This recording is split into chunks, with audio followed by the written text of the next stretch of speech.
XDC is a silent dark horse in this space. Nobody cares about XDC. Nobody's looking at XDC. And this is going to be one of the biggest mistakes a lot of people make. Welcome to the channel, everyone. My name is Nick. For those that are new to the channel, hopefully by the end of this video, you do become a subscriber.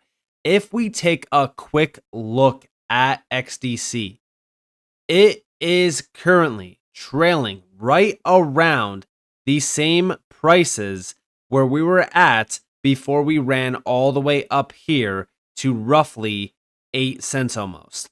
Now, I know on some exchanges it almost hit like 9 cents or so, but this is like showing around roughly, this is actually showing only like around 7 cents, but that's inaccurate. But regardless, as we really look at what's going on around XDC, the main focus is trade finance. But more so, just recently, we saw a big update get pushed, and this is back on July 3rd, and we have unlocking enterprise innovation, the strategic significance of XDC Network's recent announcement. Now, this is very substantial, but I went and summarized this for you guys. So we have the XDC Trade Network's recent announcement is a significant step for enterprises interested in real-world asset tokenization. This initiative aims to lower entry barriers and promote blockchain innovation by leveraging the XDC network's capabilities. Key points include facilitating access. Enterprises with 50 million XDC through regulated custodians can access unlimited pilot projects and free technical integrations, ensuring serious participation and enhancing project quality. Economic benefits: with 50 million XDC costing around 1.5 to 1.7 million, enterprises can offset high blockchain development costs, aligning with strategic business goals and securing network growth. Council Foundation: an enterprise-level foundation is being explored with potential jurisdictions, including ADGM, DIFC, and Switzerland. Council members will work with regulators and government agencies, managing relationships more efficiently and cost-effectively. Governance node: the XDC network introduces an enterprise governance node, allowing participants to validate transactions and partake in decision-making processes. Ownership of 50 million XDC can be transitioned to this node. Improved liquidities: despite past regulatory challenges, recent approvals for Bitcoin and Ethereum ETFs and ETPs allow institutions to acquire digital assets legally. This change enhances liquidity for XDC. Institutional engagement: this project seeks to attract institutional users for large-scale production-grade environments, building on the cryptocurrency community's initial support. In summary, the XDC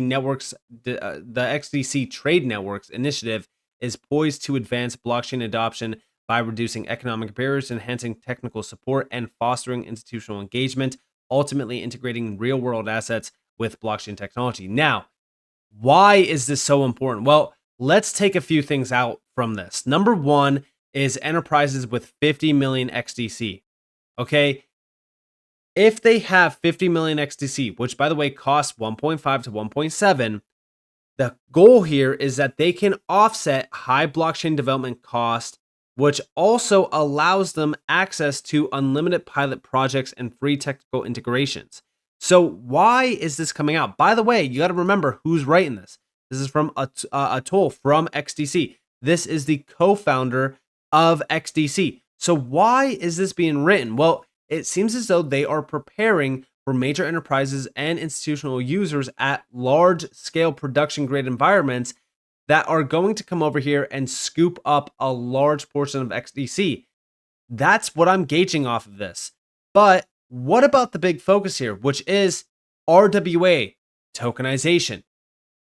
This is very significant to focus on because XDC right now, market cap wise, is sub 500 million. Yes, you can look at the fully diluted market cap and go off of that as well. But if we go back to 2021, XDC hit almost 18 cents, which has significant upside potential from where we are at right now. But I personally see us going well beyond that all-time high. Why? Because of the substance behind XDC, because a lot more eyes are on XDC, because a lot more listings around XDC, but also because of the RWA narrative. This narrative continues to heat up and continues to be a big focus. We know that the RWA space in this space has been on fire. a lot of these altcoins are up significantly. I could just grab Chainlink for an example and, go to the 1 year, it's up 103%, almost 104%. Avalanche on the 1 year is up 99%. I could grab any of these. Ondo on the 1 year is up 500 and almost 7%. I go and grab, Mantra or Ohm, right? 4,100% on the 1 year. These altcoins have done an incredible gain so far, and it's because of how red hot the RWA space has become. Now, also with BlackRock's build fund reaching $500 million just recently, and tokenized treasuries tapping $1.8 billion, and also with Goldman Sachs now launching 3 new tokenization products this year, I do believe that the RWA sector and the narrative around it is going to heat up in a much larger way. As I've said, XDC is a dark horse right now, but if we are going to see the RWA space heat up in a very large way, I do think that XDC is going to steal the show for a bit. And also, if we take a quick look at what recently got announced by Securitize, this is a big deal. Recently, Standard Chartered and also Synpulse published a report focusing on the tokenization of RWAs. They project that the tokenization market will grow to 30.1 trillion in the next decade, with trade finance accounting for 16% or 4.8 trillion. This segment is expected to be among the top 3 categories of tokenized assets worldwide. So now we start to see trade finance being focused on heavily around tokenization, which is heating up, like I said. So this is feeding into the narrative of XDC being at the forefront as well around tokenization of RWAs. And even in this report, if we actually check this out, we have real world asset tokenization, a game changer for global trade. Now remember that this is from Standard Chartered.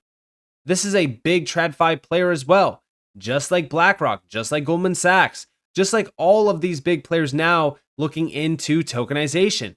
But here we have a full breakdown of tokenization. I don't want to waste too much time here. I want to just look at a few things, which is as the financial world experiences rapid digitalization, they're literally telling you that it's experiencing rapid digitalization.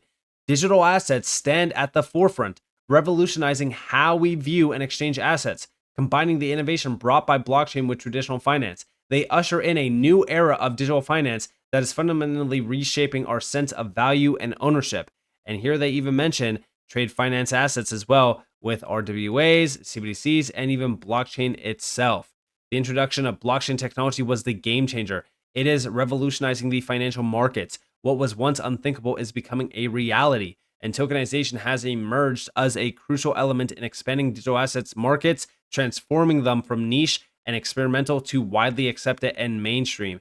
And yes, this is happening. We are seeing the evolution in real time. And here you can actually see that 2024 is highlighted as the scaling up year, scaling up and commercialization of real world asset tokenization. This is where we start to see everything changing.